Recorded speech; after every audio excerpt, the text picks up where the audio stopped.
J'ai filmé ça il y a quelque temps. C'est bizarre, hein. En tout cas, ça m'a détendu. Je voulais écrire quelque chose dessus, mais j'ai pas réussi. Dit comme ça fait un peu syndrome de la page blanche. De pas avoir d'idées, de pas savoir quoi faire. Sauf que moi, j'en ai des idées, j'en ai plein même. C'est juste que j'arrive pas à les transformer en scénario. Enfin, j'y arrive plus. Déjà, dans ce que vous êtes en train d'écouter, je voulais pas du tout parler de ça à la base. Là, au tout début, j'ai dit, c'est bizarre, hein. En tout cas, ça m'a détendu. Ça a pas beaucoup changé. C'est à peu près ce que j'avais prévu de dire au départ. Mais ensuite, je voulais parler d'anxiété. J'avais écrit le mot nervosité d'ailleurs. Puis finalement, je m'étais dit, je vais parler de viol. Mais je savais pas comment faire. J'avais pas envie d'être trop direct, trop cru. J'avais envie d'être subtil. Mais au final, ça l'était tellement que c'était impossible de comprendre de quoi je parlais. Pourtant, j'avais envie d'en parler, de raconter mon expérience, ce que j'ai vécu. Mais bon, j'ai fini par abandonner l'idée. Et puis il y a quelques jours, ça m'a énervé. J'ai repris mes notes et j'ai écrit «Putain, c'est de la merde ce texte, de la merde!» Et je me suis dit que j'allais parler de ça. J'avais écrit «L'écriture, c'est de la merde». J'étais pas content. Depuis, comme vous l'avez remarqué, j'ai réussi à écrire un peu, sinon je serais pas en train de parler. C'est déjà une petite victoire. Le truc, c'est que j'ai toujours d'autres soucis en tête. Enfin, je sais pas si on peut appeler ça des soucis, mais bon. Déjà, j'ose pas trop dire que je fais des courts-métrages ou des films. Je me sens pas légitime. C'est vrai que dans mes vidéos, il y en a pas mal qui sont plus proches des arts plastiques, de l'art vidéo que du cinéma. Mais même, c'est pas que ça. Vous allez me dire, qu'est-ce que j'en ai à foutre de ces problèmes? Ben, j'avais envie de vous les raconter, c'est comme ça. Bref, je me perds dans ce que je dis. Ah oui, donc même quand je fais un truc qui relève incontestablement du cinéma, ben, j'ai quand même presque honte de dire que c'est du cinéma. Franchement, comment on peut avoir confiance en soi quand on est artiste? Oui, c'est une question un peu conne dit comme ça, et il y a peut-être rien de paradoxal. Je m'en fous. Moi, j'ai pas la réponse. Et je sais très bien que personne viendra me la donner. Le texte que je suis en train de lire, je le connais par cœur, et il n'y a pas d'autres personnages. Il y a que moi qui parle. C'est pas grave, je ferai avec. Quel temps de merde. Enfin, vous pouvez pas savoir, mais là il pleut dehors. C'est le moment idéal pour être triste et écrire des trucs tristes. Ou alors imaginer un baiser sous la pluie. Ou des personnes désespérées qui courent dans les rues, complètement trempées. Ou un mariage raté, un enterrement. Ou sinon, juste une personne qui déprime à cause de la grisaille. Plus banal, mais réaliste. Moi, j'ai toujours aimé ce qui était banal. Si vous êtes encore là à m'écouter, vous voyez bien que je raconte rien d'extraordinaire. Je raconte quelque chose, c'est déjà pas mal. J'espère que c'est pas trop chiant quand même. C'est là que ça devient difficile. Je veux parler de ce qui est banal, mais pas de manière banale. Hmm. J'espère que ma voix passe bien aussi. Est-ce qu'elle est belle? Est-ce que j'articule bien? Ouais, je suis en doute perpétuel. Oh, ça rime. Belle, perpétuelle, c'était pas fait exprès. Tiens, ça me fait penser.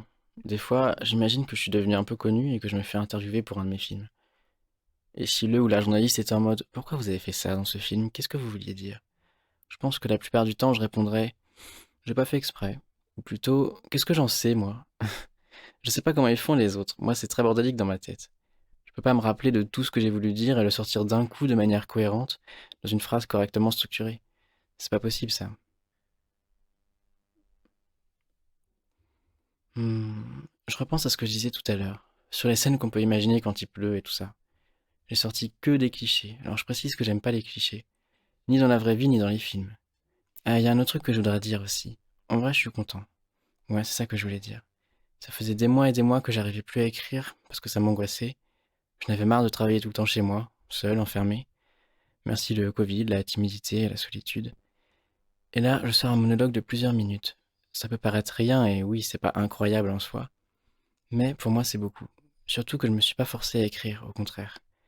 J'ai pris du plaisir. J'espère que vous aussi. Mais c'est pas encore fini, il reste encore un peu de temps. Je voulais pas que ce soit trop court, ça aurait été frustrant. Pour vous et pour moi. Fallait que je profite de cet élan. Là, j'ai le cœur qui bat. Je veux dire, sans poser ma main dessus, je le sens. Il y a toujours une petite angoisse de merde qui revient comme ça des fois. Surtout quand je suis tout seul et que je fais rien. Au moment où je parle, j'ai aucune idée d'à quoi ça va ressembler le résultat final. Ce que ça va donner. Au moment où j'écrivais le scénario, c'était pire. J'avais peur d'être débordé, overwhelmed comme on dit, d'avoir été trop ambitieux aussi, de m'être planté, de pas écrire si bien que ça.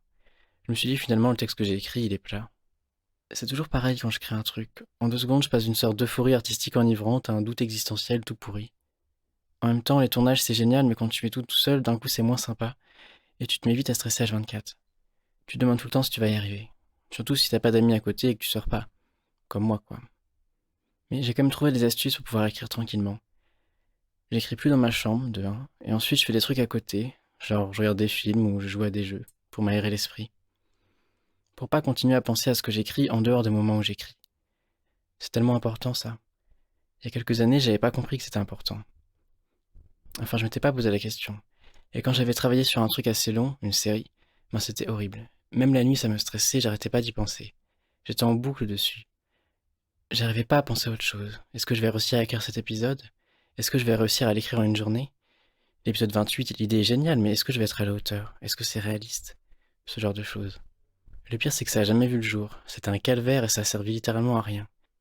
Remarque peut-être que dans 1, 2 ou 10 ans, je ressortirai ça de mes placards, on verra. Il y en a des choses dans les placards, à part ça, je veux dire. Ça fait des années que je note toutes les idées qui me passent par la tête. Des idées de films, de séries, tout ça. J'ai l'esprit assez créatif, alors souvent c'est très limité, c'est 2, 3 lignes restreintes à un point très spécifique. Comme ça, si je les relis un jour, il reste encore plein de trucs à imaginer. De toute façon, les meilleurs moments, c'est quand j'imagine, que je passe d'une idée à une autre. C'est pas quand j'écris ce sur quoi j'ai réfléchi avant. Ça, c'est chiant. En plus, pour écrire, il faut être assis, dans une position de travail, stable. Moi, je préfère me tenir n'importe comment sur mon lit, à quatre pattes ou en train de faire une chandelle, peu importe. C'est comme ça que je réfléchis le mieux. Ça m'aide pour rêvasser et pour imaginer des films. Et puis, c'est tellement moi de faire ça.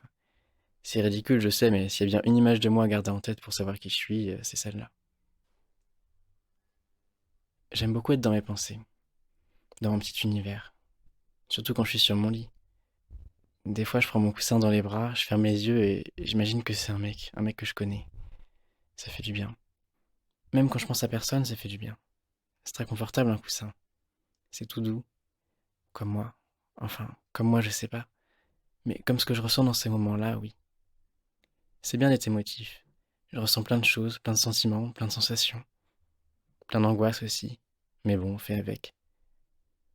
Quand j'ai commencé à écrire ce texte, comme j'ai dit, c'est de ça dont je voulais parler, mes angoisses. Au final, c'est devenu assez bordélique, mais c'est pas plus mal. C'est bien de partir dans tous les sens des fois, non?